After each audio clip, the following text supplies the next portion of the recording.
Right now at this minute, and we start with a Fox News alert.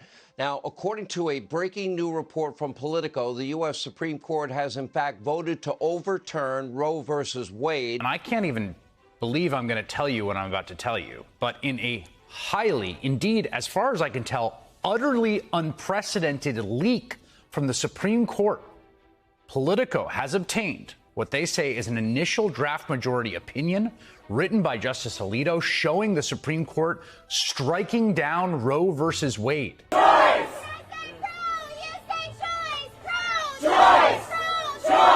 Choice to do what? Okay, do you want to sing a song? I know this song from this year ERA conference I went to. Let's just try it. Women, you say rights. Women, rights. If this report turns out to be true, abortion will now be regulated at the state level, meaning it is not going to be illegal probably in most states in the United States.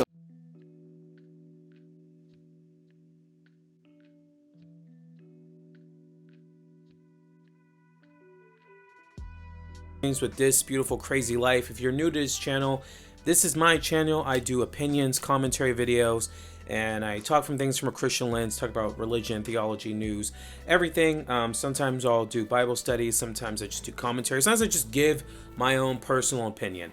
But today I want to talk about some of the biggest political news that we've heard in a very long time, and that is the overturning of Roe v. Wade. Now, as you guys have probably seen the news, I just read a political article. Roe v. Wade is not overturned yet, but there was a draft that I believe was leaked, and it shows a draft written by Supreme Court Justice Alito with the other, I believe 4 other, or maybe 3 of the others. So that's 4 Supreme Court justices agreeing to this opinion. If this draft is true, which these things aren't usually released before the court rules, so this is pretty unprecedented and there's a lot of questions there. If this is true, then this is a major shift in the fight to for abortion, right? You have 2 sides, as we know, the pro-choice and the pro-life, and since Roe v. Wade, this has been one of the most contentious issues in modern politics, and many people have been waiting for this moment while other people have been dreading this moment. But if this goes through, then federally abortion, the laws will be overturned, and this will basically return abortion rights back to the states here. And this may have really large political implications. First, let's just start here. My own personal opinion, I think abortion is bad. I would not consider myself part of the pro-life movement for a bunch of different reasons, but I don't think abortion is good. I think it is bad. I think it is evil, straight up. And I know that is strong language, but what we're talking about is whether you believe it is a lump of cells or if you believe that the baby is conceived at birth, it can become a person and a human. And so that is why I'm against it. And I've been against it before I was a Christian. I became a Christian in 2016. I changed my views on abortion back in 2010 as an atheist, after hearing some very convincing arguments. Before, I didn't think I had a super strong opinion. I was just pro-choice by default. And then I switched over and said, you know, I wouldn't be part of the pro-life movement, but I consider myself someone who is anti-abortion. And even now, the way I support the anti-abortion movement is I volunteer for a group called Young Lives, where we support teen parents who decide to keep their children by giving them resources and friendship and love, you know, and helping them direct through the insanity of our government bureaucracy just to get help for things like medical care and stuff like that, or just being a friend. I started like a year ago, and it's been awesome. If you're more interested in what that is, I'll put a link below. We would love to get your support here in Alaska for Young Lives if you believe that teen parents deserve not to be marginalized in our community. But that's not what I'm talking about here today. And I wasn't trying to give you guys a pitch of the ministry I'm part of. It's just like, this is a big deal. First, I want to touch on the political ramifications. You know, one of the things why I didn't consider myself part of the pro-life movement was I always thought it was just a political tool for Republicans to get money and voters. You know, for a lot of Christians and conservatives, this is a big issue.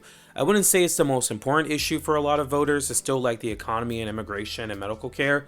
But for a lot of people, when these things happen, that's why Supreme Court hearings were always very contentious, contentious is because of the possible overturning of Casey and Planned Parenthood and Roe v. Wade. This was a big deal.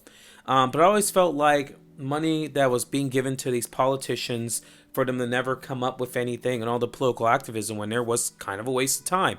I thought Christians used this to vote for Donald Trump, even though he was at the time seen as a very immoral figure. I'm not a Trump fan, never voted for him. I don't really like a lot of the policies that that he's for.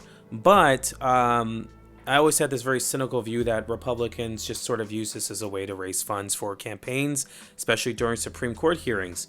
But I've been proven wrong by this. The conventional wisdom seemed to be true, that if you keep on chipping away and getting all the Supreme Court seats, that eventually the law would be overturned. And so what will this do? This might give Democrats the boost they need. I don't know. It could, it might not. The midterms are already going to be very contentious, but because of the economy and how it's going and inflation, all that stuff there, people are blaming Biden because he is the president, even though those issues are extremely complex. And so I don't see how Democrats don't lose seats in the House and possibly some in the Senate. But with this might make it a little harder. This might be the thing where Republicans and Democrats are pushing on. Hey, we can overturn Roe v. Wade and keep it done. Or, hey, they're going to overturn Roe v. Wade. We need federal legislation to stop this. This is big, right? And how the states are going to react. This is going to affect state house races, because I'm sure there's a bunch of legislation ready in the federal, at the state level, to just ban abortion. And we know there's a bill in the federal government that's just waiting to be presented. Under a Democratic president, it wouldn't get voted in. So a lot of money, I think, is going to go into the states. So, if you're looking for a campaign job, it might be something to do there. Now, for the way people react to it, it's just, I think this is going to be one of the most contentious, most strongest, especially with the inflation, the economy. This is going to be a very heated midterm election. Now, what should Christians do next, though, with all this information? Is it vote for more Republicans? Is it have arguments on Facebook with people? I think the answer is, because this is going to go back to the states, there's going to be a lot of states where abortion will still probably be easy accessible. I think this creates a lot of uncertainty from state to state, legislator to legislator, time from time. I don't ever see, at least not anytime soon, a federal abolition bill of abortion, as people would call it. I think the thing to do is kind of what I think is important. That's supporting moms and dads and the poor, and how we, get people with better education. Why are people seeking abortion? How do we make healthcare more affordable? How do we support people, both by government, private, and the church? There's a lot of things the church could do.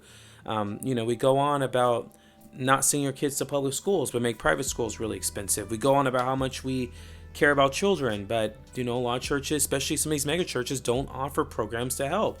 The couple of the bigger churches in my area do things like school and childcare, but it's so expensive that the majority of people couldn't afford it. I think economics is such a big thing, and there's really no Christian economic ethic in America besides like capitalism and let the free market rip.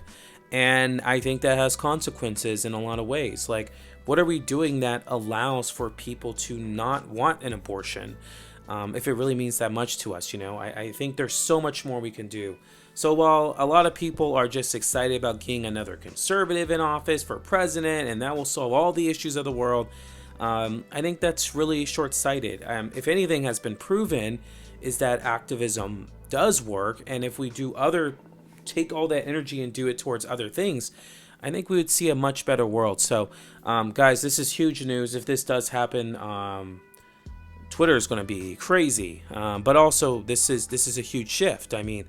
Abortion is a big deal. No matter what side you're on, people feel very strongly about this, because for some people, this is the right of their body and medical care, and for other people, abortion is murder and evil and wicked. And these are very two opposing views. So I'm curious to see what the next few years will look like and where it will take this country. Anyway, guys, as you can tell, I didn't really prepare for anything. I just want to give my personal opinion. I haven't done any videos in a while, but I'm coming out with some more stuff soon. So make sure to like and subscribe if you enjoyed this.